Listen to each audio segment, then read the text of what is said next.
Dear students, Durga tutorial के online classes में आपका स्वागत है। जैसा कि हम इस समय में 10th क्लास का हिंदी पढ़ा रहे हैं, आज भी हम 10th क्लास का हिंदी गोधुली भाग 2 पढ़ाने जा रहे हैं। आज ये मेरा 6ठा लेक्चर है। चैप्टर का नाम है हिरोशिमा। हिरोशिमा एक कविता है। तो हम किसी भी कविता का परिचय कराने से पहले आपका परिचय उस कविता के कवि से कराते हैं। तो आज भी हम सबसे पहले इस कविता के जो कवि हैं सच्चिदानंद, हीरानंद, वात्स्यायन अगे, उनका परिचय आपसे कराने जा रहे हैं। सच्चिदानंद, हीरानंद, वात्स्यायन अगे आधुनिक हिंदी साहित्य के एक बहुमुखी प्रतिभा संपन्न व्यक्तित्व थे। हिंदी साहित्य में शायद ही ऐसा कोई लेखक, कलाकार हो जिसकी अगे की तरह परस्पर असंबद्ध 20 तरह के कार्यों में पेशेवर दक्षता हो। इन्होंने कथा साहित्य में क्रांतिकारी परिवर्तन किया। मनोवैज्ञानिक कहानी लेखन का श्रेय जैनेन्द्र कुमार को और अगे जी को ही दिया जाता है। इनके बिना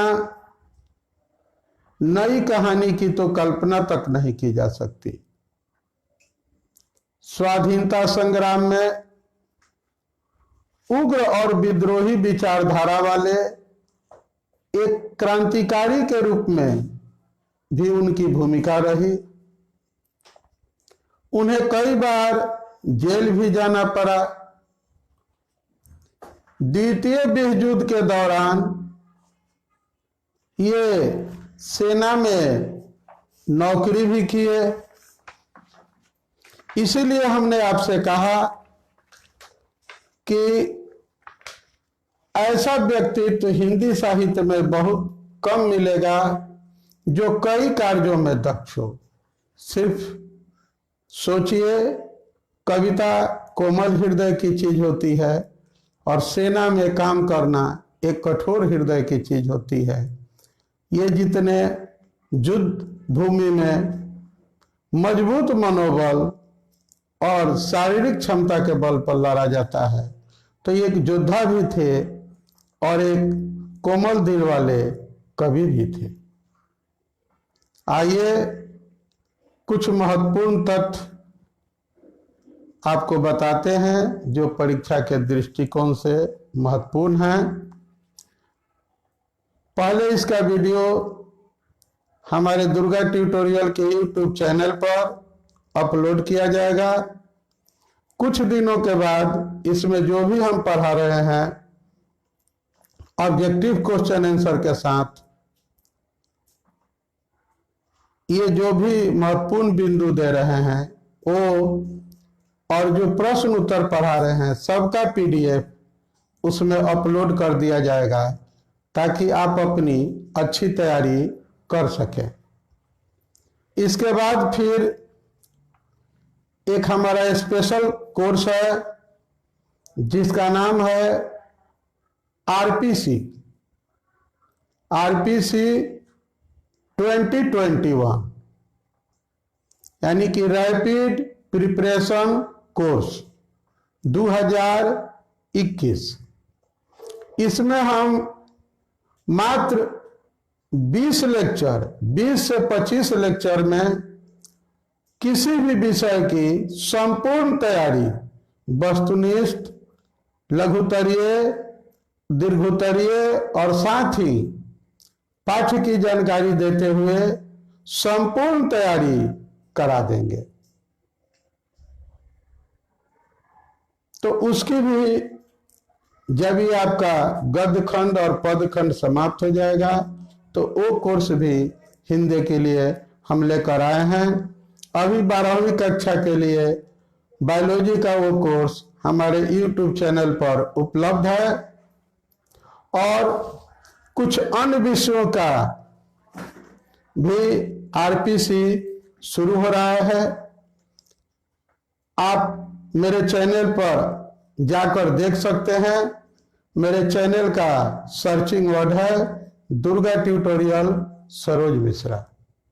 तो आइए अब अगले जी के जीवन से संबंधित कुछ महत्वपूर्ण बिंदुओं की चर्चा करते हैं जो वस्तुनिष्ठ प्रश्न के लिए अति महत्वपूर्ण है। इनका जन्म 7 मार्च 1911 को हुआ था। इनकी मृत्यु 4 अप्रैल 1987 को हुई थी।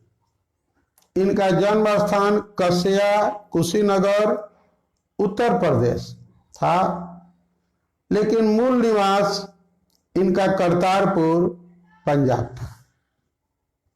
इनकी माता का नाम बेअंती देवी और पिता का नाम हीरानंद शास्त्री था।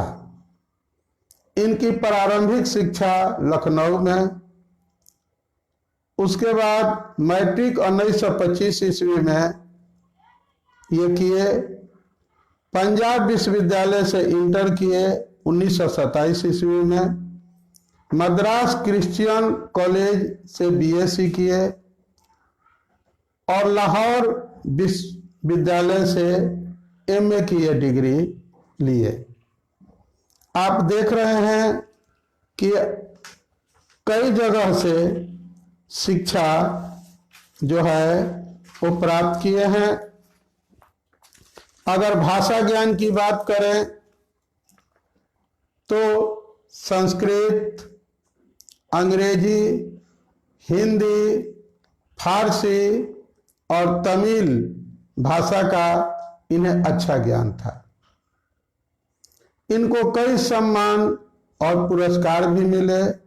साहित्य अकादमी पुरस्कार, ज्ञानपीठ पुरस्कार, ये तो भारत सरकार द्वारा दिए जाने वाले पुरस्कार हैं। इनको एक यूगोस्लाविया का अंतर्राष्ट्रीय पुरस्कार भी मिला जिसका नाम है स्वर्णमाल पुरस्कार।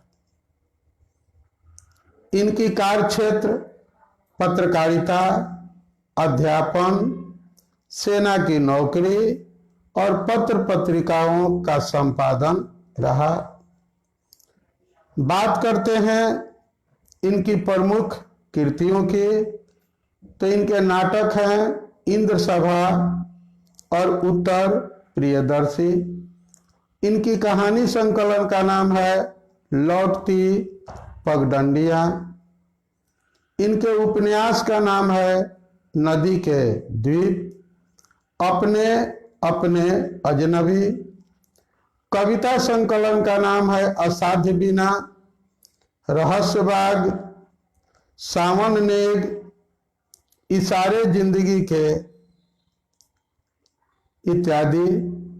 निबंध है इनके सबरंग, त्रिशंकु, आत्मनेपद, आलवाल, भवंती, अंतरा इत्यादि। अब ये जो कविता हम लोग हिरोशिमा कविता जो पाठ्य पुस्तक में दिया गया है, इसकी चर्चा थोड़ी सी करें तो आगे की समग्र कविताओं के संग्रह सादा मीरा से यह कविता संकलित है और इसमें कवि ने द्वितीय विश्व युद्ध की भयंकरता को चित्रित किया है। बड़ा ही सजीव चित्रण किया गया है।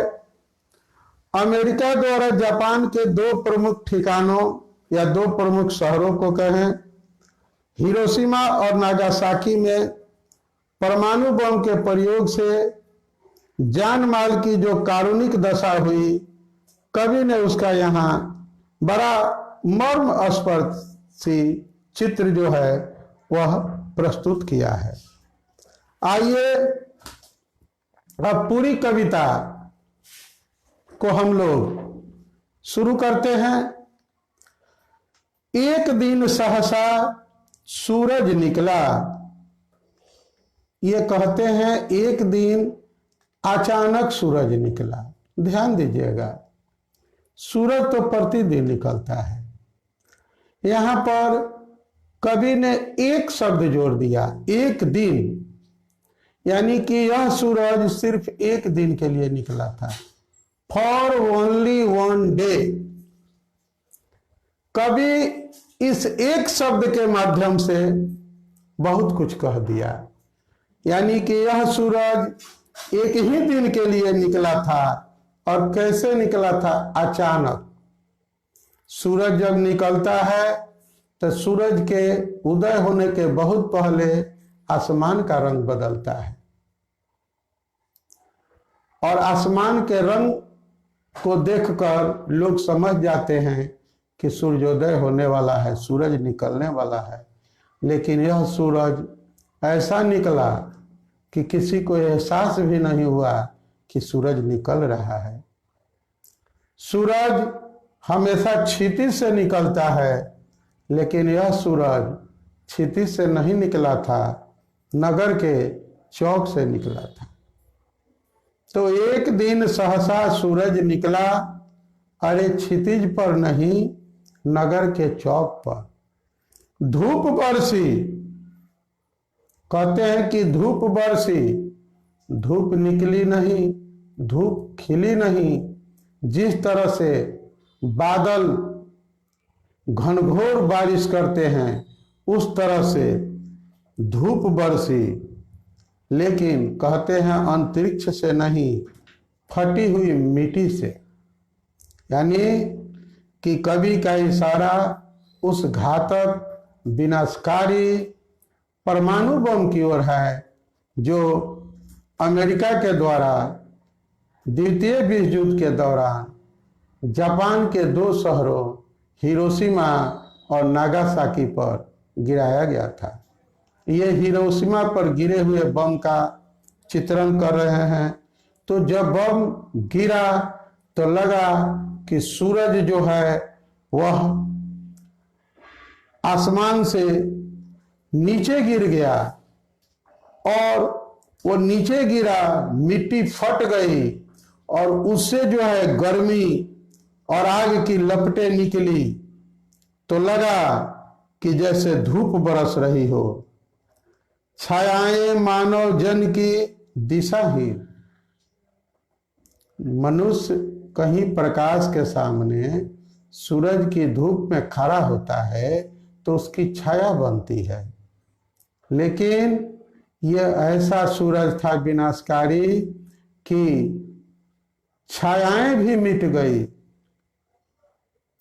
इंसान मिट जाता है तो उसकी परछाइयां रह जाती हैं, लेकिन यहाँ इंसान की परछाइयां तक मिट गई।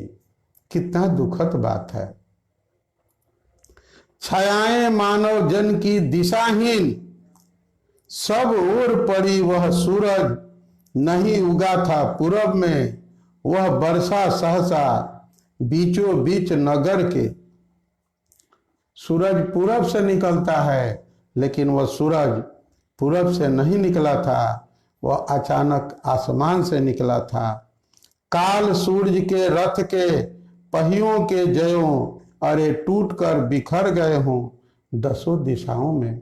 ऐसा लगा कि यह काल रूपी सूरज के रथ के पहिए बिखर कर, टूट कर दसों दिशाओं में बिखर गए हैं।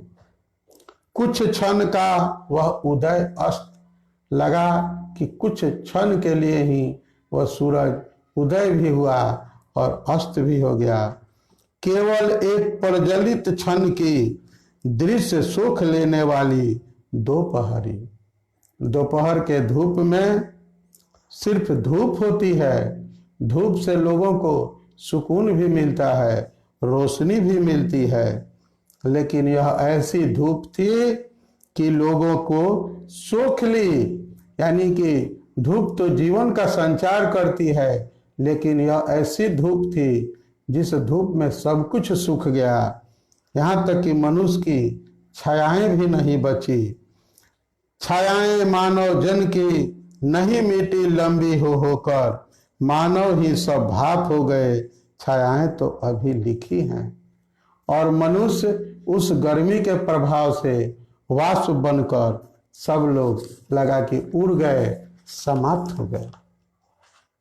झुलसे हुए पत्थरों पर उजड़ी हुई सड़कों की गच पर मानव का रचा हुआ सूरज मानव को भाप बनाकर सूख गया। मनुष्य की परछाइयां खत्म हो गई, उसकी बर्बादी का अवशेष जो था वह झुलसे हुए पत्थरों पर और वीरान सड़कों पर कालिख के रूप में कहीं कहीं पर दिखाई पड़ रहा था। मानव का ही रचा हुआ सूरज आज मानव को भी समाप्त कर गया। पत्थर पर लिखी हुई यह जली हुई छाया मानव की साखी है। पत्थरों पर जो ये छायाएं पड़ी हैं, अवशेष पड़े हैं, ये मानव की क्रूरता की, मानव की कठोरता की, मानव की विनाश लीला की साक्षी हैं, यानी कि गवाह हैं कि यह मनुष्य अपने उन्माद में, मनुष्य अपने स्वार्थ में, मनुष्य उत्तराधिकार के चक्कर में जो है पशु से भी नीचे गिर जाता है, इंसान हैवान में बदल जाता है। ये जानवर कभी कभी मनुष्य से अच्छे लगते हैं। जब जानवर कोई इंसान को मारे, बहसी उसे दुनिया में कहते हैं सब सारे। लेकिन जब इंसान का जान इंसान ले लेता है तो उसे कोई क्या कह सकता है, वह तो जानवर से भी गया गुजरा गिरा हुआ दरिंदा है। और यह मानव की दरिंदगी, इंसानियत की जो कत्ल हुई, इस विनाशकारी दृश्य का कवि ने बड़ा ही मार्मिक चित्रण किया है। हमें सुनकर इतना दुख दर्द होता है तो सोचिए वहां तो आह भरने तक को किसी को वक्त नहीं मिला। आज भले कोरोना वैश्विक महामारी है तो कम से कम इसमें लोगों को जान बचाने की तो गुंजाइश है, लेकिन वह तो ऐसा विनाशकारी दृश्य था जिसमें मानव को जान बचाने तक की जो है गुंजाइश नहीं मिली। क्षण में जो है वह सब कुछ खत्म हो गया। कल चमन था आज वो बीरा हुआ, देखते ही रह गए पर क्या हुआ। ये मनुष्य की हरी भरी जिंदगी जो है पल में बिखर गई, समाप्त हो गई। मन को बोझिल कर देने वाली बड़ा ही यह मार्मिक कविता है और मनुष्य की क्रूरता की हद की यह कहानी है। आज भी सोचिए कि जिस शख्स ने इस महामारी को फैलाया होगा वह कितना गिरा हुआ इंसान होगा, चाहे जो फैलाया हो। हम लोग कोई प्रामाणिक तौर पर तो अभी नहीं कह सकते, ऐसे सुनने में आ रहा है कि ये चाइना की देन है, जो हमारा एक घातक पड़ोसी है। खैर चलिए कविता की दुनिया में चलते हैं और कुछ प्रश्न उत्तर जो आपके पाठ्य पुस्तक में दिए हैं उसकी चर्चा जो है हम लोग करते हैं। पहला प्रश्न लेते हैं आपकी जानकारी के लिए। कविता के प्रथम अनुच्छेद में निकलने वाला सूरज क्या है, वह कैसे निकलता है। पाठ के प्रथम अनुच्छेद में निकलने वाला सूरज प्राकृतिक न होकर मानव निर्मित परमाणु बम है। यह किसी महत्वाकांक्षी राष्ट्र की सनक और लोलुपता के परिणाम स्वरूप निकलता है। जब एक राष्ट्र दूसरे किसी राष्ट्र को दबाना या हथियाना चाहता है तो उसके खिलाफ परमाणु बम रूपी इस सूरज का दुरुपयोग करता है। क्या कहें, ये युद्ध के नाम पर, जमीन हड़पने के नाम पर जो सैनिकों का कत्ल होता है, निर्दोष लोग मारे जाते हैं, ये दरिंदे कभी ये नहीं सोचते हैं कि जो शख्स युद्ध भूमि में मारा जाता है उससे किसी सुहागन के माथे का सिंदूर मिट जाता है, किसी मासूम बच्चे के सर से बाप का साया उठ जाता है, बुढ़ापे के सहारा माता पिता का आसरा खो जाता है, एक बहन से उसके भाई का कलाई छूट जाता है। काश ये दरिंदे कभी सोचते, दुनिया में आनंद से प्रेम से जीने का प्रयास करते। आज जितने पैसे खर्च करके विमान खरीदे जाते हैं, हथियार खरीदे जाते हैं, उस पैसे से अगर हॉस्पिटल बनाए जाते, दवाइयों की व्यवस्था की जाती, लोगों के लिए अच्छे स्कूल खोले जाते, कॉलेज खोले जाते, तो आज धरती का हर टुकड़ा जन्नत होता।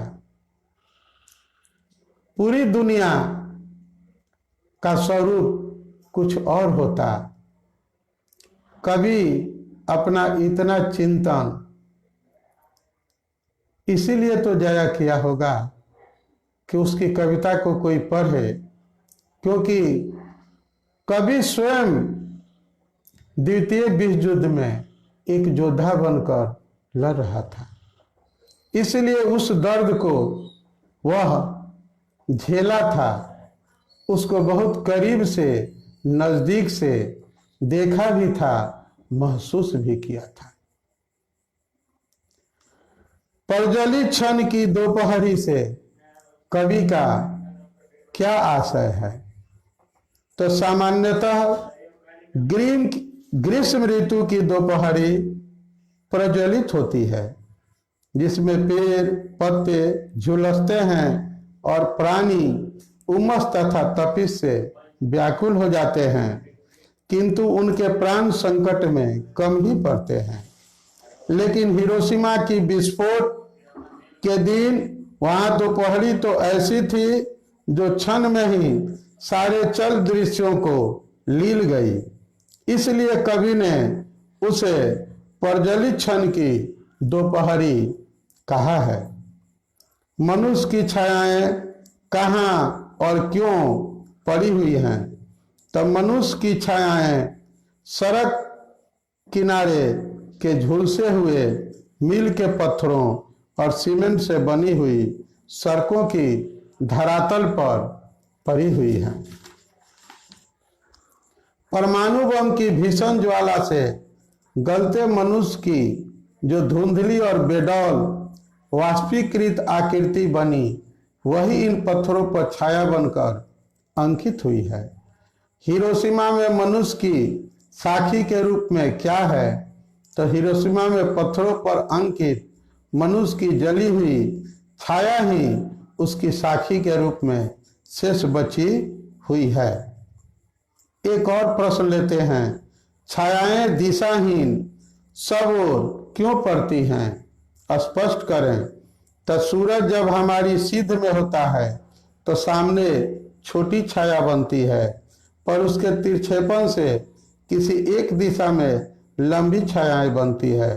किंतु हिरोशिमा की दोपहरी में सहसा निकलने वाला यह सूरज तो ऐसा था मानो काल सूर्य के रथ के पहिए की धुरी टूटकर दसों दिशाओं में फैल गई हो। परिणाम स्वरूप छायाएं दिशाहीन होकर सब ओर पड़ने लगी।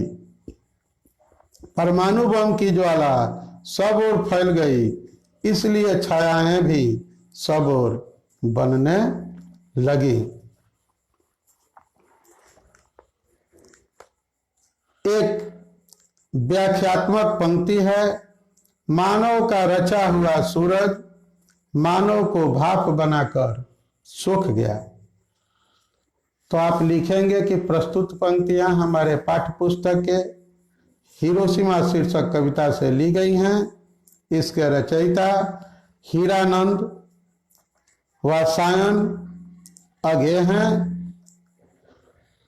इन पंक्तियों के माध्यम से कवि द्वितीय विश्व युद्ध के समय जो अमेरिका ने हिरोशिमा और नागासाकी शहरों पर परमाणु हमला किया, उससे वहां के लोगों की जो कारुणिक मौत हुई, बच्चे बूढ़े जवान सब के सब क्षण भर में मिट गए। मनुष्य के द्वारा रचित परमाणु अस्त्रों के प्रयोग से मनुष्य की जो दुर्गति हुई, उसे ही अभिव्यक्त करते हुए कवि ने कहा है कि मानव रचित सूरज मानव को ही भाप बनकर सूख गया। ये आपके पाठ्य पुस्तक के प्रश्न उत्तर भी समाप्त हुए। इस वीडियो को आप पुनः कुछ पीडीएफ के साथ हमारे दुर्गा ट्यूटोरियल के यूट्यूब चैनल पर देखेंगे। बाकी वीडियो 4 वीडियो अपलोड कर दिए गए हैं। आप हमारे यूट्यूब चैनल पर एक एक वीडियो डेली उसका प्रीमियर है, देख सकते हैं। और हम लोग जो भी यहाँ फेसबुक लाइव आपको पढ़ाएंगे, उसका वीडियो नोट्स के साथ हमारे यूट्यूब चैनल पर अपलोड कर दिया जाएगा। नोट्स हम लोग वीडियो अपलोड करने के बाद करेंगे, लेकिन समय के साथ जो हम लोग कहते हैं वह करेंगे। हम लोग कहने से ज़्यादा करने में विश्वास रखते हैं और हमारा उद्देश्य है कि बच्चों को अधिक से अधिक हम लोग ज्ञान दें, शिक्षा दें। इस लॉकडाउन में हम लोग ऑफलाइन क्लास नहीं चला पा रहे हैं। इस दर्द को मिटाने के लिए हम लोग ऑनलाइन क्लास अधिक से अधिक चलाकर अपने को सुकून भरा दिल महसूस कर रहे हैं। और हमें खुशी है कि आप लोग हमारे वीडियो को फेसबुक पर भी और यूट्यूब पर भी पसंद कर रहे हैं। इन 4-5 दिनों के क्लास में अभी तक 5000 व्हाट्सएप मैसेज हमारे चैनल पर आ चुके हैं। हम छात्रों से यही कहेंगे कि हम बहुत करेंगे तो 300-400, अधिक से अधिक 500 मैसेज का जवाब एक दिन में दे पाएंगे। अगर किसी छात्र के मैसेज का जवाब नहीं मिला है तो ये न समझें कि हम उनके मैसेज का जवाब नहीं देंगे। हम भी मानव हैं, हमारी भी कार्य क्षमता सीमित है, इसलिए आप धैर्य रखें। और हम लोग आप लोगों के मैसेज को पढ़कर जो भी जरूरी चीजें होती हैं उसको कहीं ना कहीं जब लाइव पढ़ाने आते हैं तो उन चीजों को हम लोग शामिल कर देते हैं। कुछ लोग हमारे बारे में भी कुछ जानने की जिज्ञासा वाले मैसेज किए हैं, तो हम अभी इतना ही कहेंगे कि कुछ देर हमारे साथ चलो, हम अपनी कहानी कह देंगे, समझे न तुम जिसे आंखों से वह बात जुबानी कह देंगे। तो हम तो अभी आपके पाठ्य परिचय में लगे हैं, अपना परिचय क्या दें। हमारा काम ही हमारा पहचान बनेगा। आप सबका प्यार, आप सबका सहयोग, आप सबकी पसंद, आप सबका आशीर्वाद हमें मिलता रहे, आपकी दुआएं मिलती रहे, यही मेरे लिए काफी है। और हम अपने बारे में भी समय समय पर कभी कभी कुछ कुछ बताया करेंगे।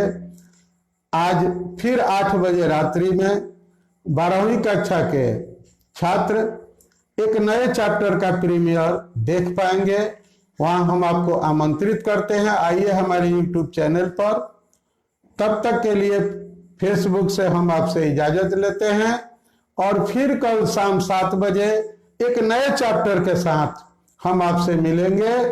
और हम दोपहर में भी ऑब्जेक्टिव का लाइव क्लास फेसबुक पर देने वाले हैं। हम आपको समय के साथ तुरंत जो है इसकी सूचना देंगे। तब तक के लिए धन्यवाद। Thank you.